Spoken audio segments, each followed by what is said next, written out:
Welcome into Steelers Latest, your daily spot for all news and information related to your Pittsburgh Steelers. Remember to like and subscribe to the channel if you enjoy the content to stay up to date with everything Steelers.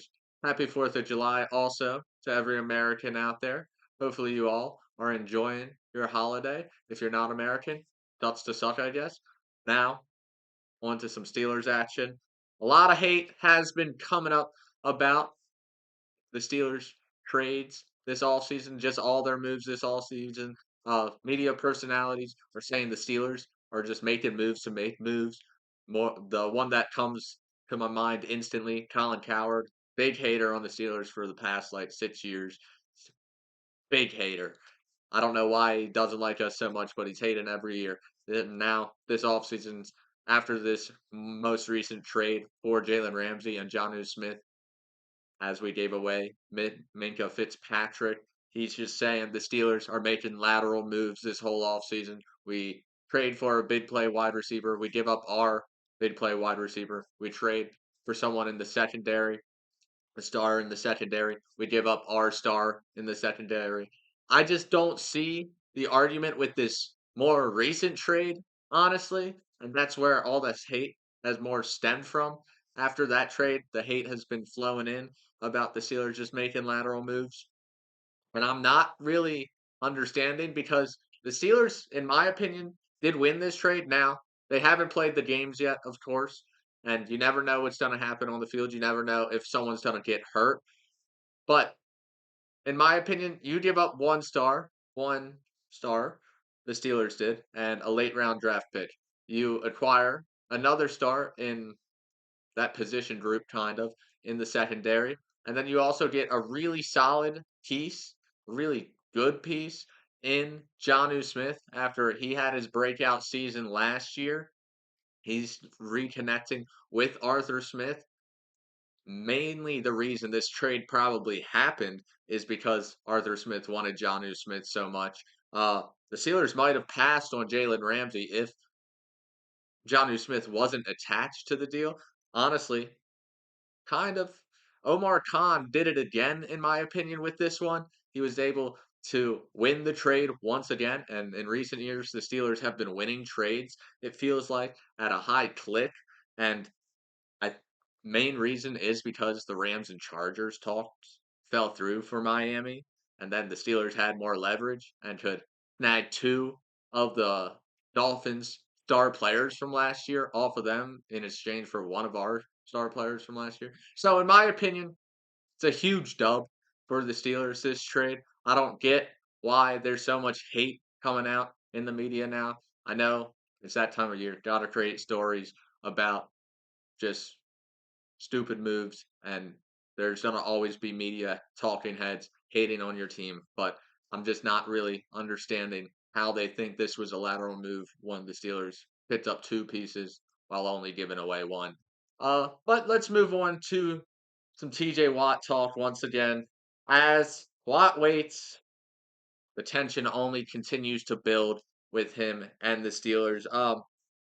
Now in previous weeks, it's been sunshines and rainbows in the media world when it comes to Watt and the Steelers. Yes, the contract hasn't been done, but they were all saying that there's no tension between the organization and TJ Watt. And now, after this Ramsey trade and bringing in Jonnu Smith also in that trade, and then both giving them their money instantly, you raise Jalen Ramsey's, you give him a pay raise this year, and you extend Jonnu Smith, give him a 1 year contract next year. So I feel like there's a weird vibe in the building right now when it comes to TJ Watt because, like, in their last contract negotiations, things were said. This is one of the quotes I got.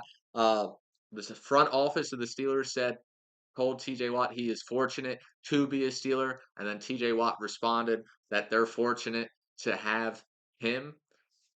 Both can be true, guys. Let's be peaceful here. And Bill Cowher is now coming out telling TJ Watt to just not take it too personally. It just feels like a lot of things are building up right now, and I'm speculating that the tension is actually way higher with Watt and the Steelers than is being led on in the media right now, I'm not feeling too confident. And the longer this continues to linger, less and less likely I feel like it's gonna happen.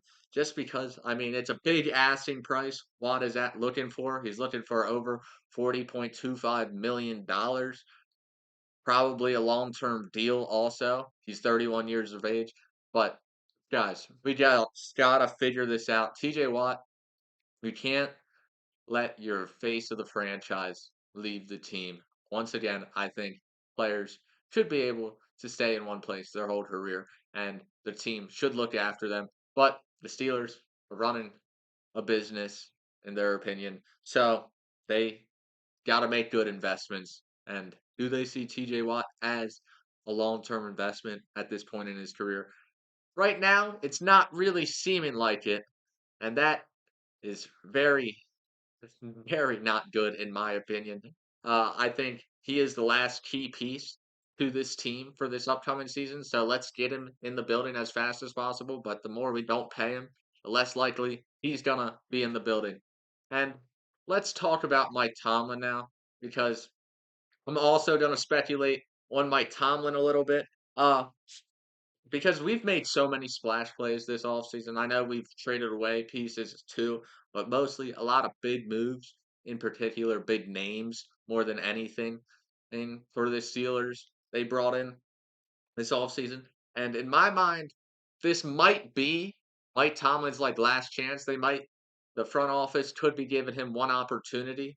They're going all in this year. We're clearly going all in, at least in the Steelers' mind, the organization's mind. They're going all in. They're throwing the kitchen sink at it at this point. I still think a couple of signings need to be made, especially at the wide receiver two position, if we are truly going all in. And free safety now, bringing another free safety just for depth reasons. But we're going all in.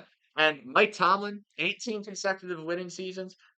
If we make the playoffs again this year and fail to win one game, all I'm saying is I can definitely see him getting the boot if that happens. I personally hate that. I know so many fans out there have been crying for this for years now, but I personally hate getting rid of someone like Mike Tomlin. He's clearly a top five coach in the league. It's hard to find top five coaches in the league ever. So I think you always got to hold on to them. But maybe the Steelers organization thinks the message has ran dry and it might be time after this season. He did just sign a new contract in 2024, an extension through 2027. So that is positive, but if he doesn't get it done this year after this huge flashy offseason, I can definitely see the Rooney's getting him out of here, and that would be very sad. It would be an end of an era for all of us Steelers fans, all after 19 seasons. But hopefully everything goes great and we make a deep playoff run this year. Talking about front office though, and possibly getting rid of Tomlin, let's talk about someone in front office. Omar Khan just signed a 3-year extension. Honestly, I'm pretty glad to see this. Like I mentioned earlier, Omar Khan seems to be winning every trade the Steelers are involved in recently. He's brought in really solid pieces over the past 2 years now. Um, I think he's done a great job at building a roster for Mike Tomlin to execute on the field with. The only critique I really have for him, of course, is at the quarterback position. Of course, that's the major critique about everything the Steelers has going on is the quarterback position. He really has I mean, he's been able to entice older vets to come, but besides that, he really hasn't found a long-term solution in that role. Everywhere else though, I think he's done a great job scouting and building a roster at every other position besides quarterback. But that has been it from Steelers Latest. I've been your host, Cole Dennis, and I will see you Monday.